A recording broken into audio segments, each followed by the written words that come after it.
Hey guys, please make sure you stand till the end. People make one common mistake that will destroy the engine. You will end up rebuilding or replacing it, which can cost you thousands of dollars in repairs. Stay with us, we'll explain what we're talking about.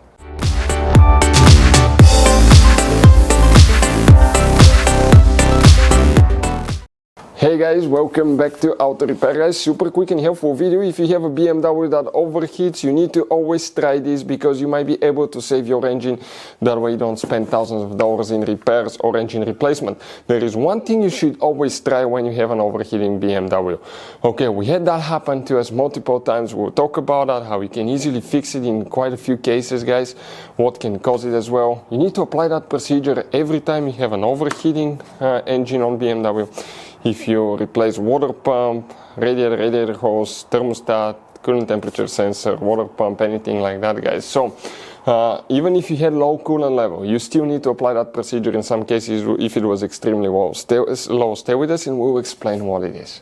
So before we start, let us guys tell you a little bit about us. Every single car we get here at the garage, we try to make at least 200 to 300 free repair videos. We show you guys how to fix multiple things. We fix engines, we fix guys transmissions, we fix bodywork. We show you how to fix engine codes, fuses, relays. We take them completely apart. We make at least 200 videos on every car. Why we do that? Because our mission here at the garage is to save you guys as much money as we can by providing that information. All we need in return, please subscribe to the channel, like the video, that way we can keep making these free videos. Check out our YouTube channels. We guys have more than 17,000 free repair videos that can save you thousands of dollars in future repairs. And if you need to buy parts, tools, to fix your cars, we're going to share the information in the description of the video below. Let's start on it now. So guys, if you have a BMW and it's overheating, the first thing that you want to try is to actually do a self-bleeding procedure. You need to bleed the cooling system. What we're talking about, every time you drain coolant or you had low coolant level, or somebody worked on your BMW, replaced the coolant components, okay, you may end up having an air pocket inside the engine, the heater core, radiators, things like that. You have transmission coolers, oil coolers, all that can create air pockets. So we need to bleed the cooling system. By activating the self-bleeding procedure on your BMW, that can actually help guys get that air out, and that can quite often fix your BMW not to overheat. So in this video today we will explain how to do exactly that today. So guys, what we're going to do, the first thing, you're gonna do that only when the car is extremely cold. Let it sit overnight, make sure the coolant is cold, because if you open the coolant reservoir you can severely burn yourself. So you're going to go ahead and unscrew the coolant cap. Faulty coolant cap can cause overheating as well guys, so we recommend to replace those as well once in a while, because they have a built-in valve that if not working correctly, that can cause overheating. And we'll start filling it up until we reach the maximum point inside. So that's what we're working on now, okay? We'll just keep adding coolant here guys, okay? And we'll continue. So I'll show in a little bit where you can see the minimum and the maximum. Okay, on the inside, I'll grab the camera. Let me just reach that here guys. Okay, let me grab the funnel so I don't make a mess. If I grab the camera here, okay, check this thing out. Okay, I'm making a mess here. Inside, okay, on the bottom, on the lower part it says minimum. On the other one it says maximum. We're going to get it to the maximum. You may have the one that's sticking up depending on which design you have guys, but now we're going to go ahead, add more. It's going to take quite a bit because we did actually, okay, coolant flush, radiator replacement. Okay, it still needs more, that's crazy.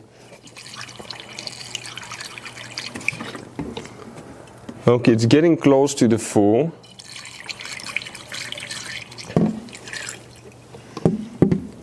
Okay, perfect, right above the full. That radiator, okay, overflow tank is full now. Okay, check it out. We're going to go ahead guys, okay, and it's still taking a little bit. So I'm going to get the other watch, it's still getting in the engine. So I'll get one more gallon, okay. We'll get the other gallon now and we're going to add more, because it needs to be, okay, a little bit more on top. Okay, so let's go ahead, do that, because more went in the engine now. Now if you have a BMW that's overheating and you're doing that bleeding procedure, you may not need to add so much coolant. Okay, it's still taking, guys, quite a bit. This one had a leaking radiator. Okay, so far, okay, I can hear the coolant going through the radiator. It's still taking some here. Make sure we're not leaking anywhere because I can hear the bubbles. So always make sure if you worked on it, you don't have a loose hose or something too. From what I see, we don't. Okay, it's still taking more and more and more.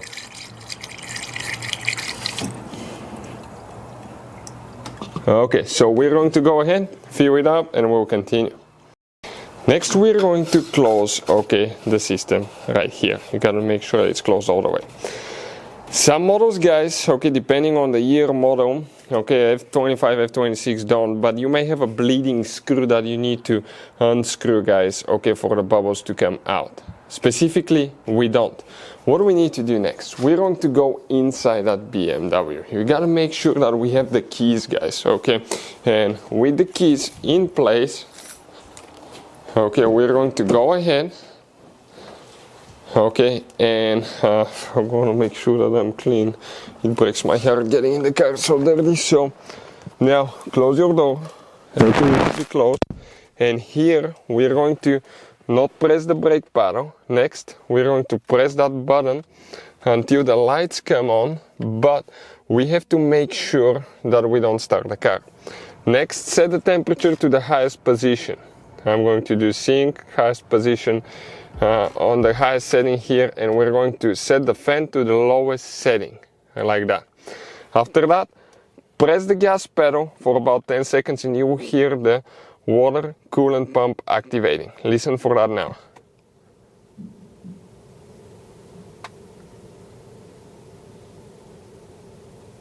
Still waiting? Okay, I just heard it. Now, the pump is running, guys. I'm going to get the window there. And it will stop. It will run, it will stop, it will go on low, on high speed. It's right here underneath, so listen now. It stopped right now when I got out, but it's going to restart again. That's what's happening now. Listen. It should be any minute. Okay. That's what we're working on now. And what it does, it's going to stop and go, change the speed so it can self-bleed itself and get, okay, all the bubbles out of the system.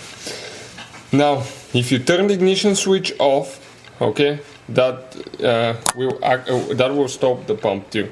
So you gotta make sure that your ignition switch is still on. Let me make sure that I didn't accidentally turn it off because, okay, by now I think it should have stayed on.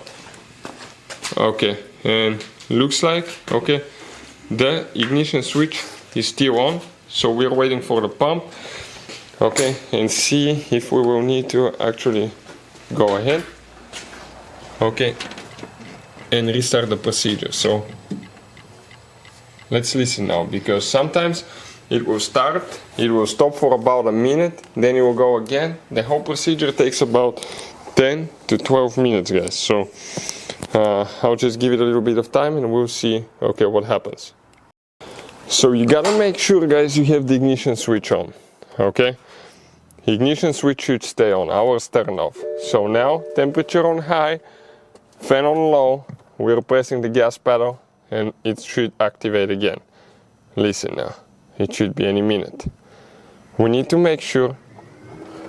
Okay, so I did it with an open door. Sometimes that will affect it too. Listen about the pump. Pump's going. You slow down. You can hear the air bubbles coming here through the hose. Okay, it's going to circulate now, on and off, multiple times at different speeds.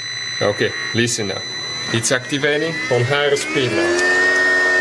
I hope you can hear that on the camera. And the bubbles that were in the system, that's why we need to self-bleed that system. are going through here. If you have a bleeding screw, you need to follow the procedure about a bleeding screw. We have a video about that, demonstrating how to do it on BMW E90. E90 has the bleeding screw, and E83 X3, we have a video how to do it as well. It will teach you guys step by step how to do that. But okay, listen now. Okay, it's working on it now. So that procedure, okay, self-bleeding procedure will take about 10 to 12 minutes. But when it's finished, it doesn't mean you're ready. You still need to do other things, and we'll explain what, so make sure you stay until the end. We're going to let it run through that cycle until the pump turns off for at least 1 minute. That means that it's done. So the procedure, guys, okay, is done. It turned off. So now we're going to go ahead, open, and I want to inspect how much we went down. We're a little bit over the max. Now, guys, okay, here, watch, we're a little bit below the minimum. So what we're going to do, we're going to get to the max again, okay? We need to add more coolant to make sure that we get to the max. Okay, perfect. Now, we'll recommend, guys, to run that procedure 2 times at least, until you don't hear any bubbles coming from that hose, because it could be bad. We'll recommend to run that procedure 2 times, just for peace of mind. Sometimes I've done it even 3, if the engine was giving me a lot of troubles, just to make sure that this is covered and I don't have to do that anymore. But always, guys, okay, do that, and make sure between the first and the second round you check the coolant level, you add more, because if you end up having empty tank, it can suck air back in the system. So if you guys have a BMW that was overheating, okay, the first thing, of course, will be to check your thermostat, water pump, make sure your radiator is not clogged up, you have coolant level, good coolant level, but always apply the self-bleeding procedure, because that can solve your problems quite often, guys. Hopefully you didn't overheat the engine on your BMW to the point that you damaged the head gasket, cylinder head, or engine block. But we had a really high success rate fixing BMWs with overheating engine, that customers worked on them and they started overheating just by doing the self-bleeding procedure. If you guys want to see anything else specifically on BMW or any car, just don't hesitate to drop a comment below under the videos. On our YouTube channels, we have more than 17,000 free repair videos that can save you thousands of dollars in repairs. So thank you for watching. See you next time.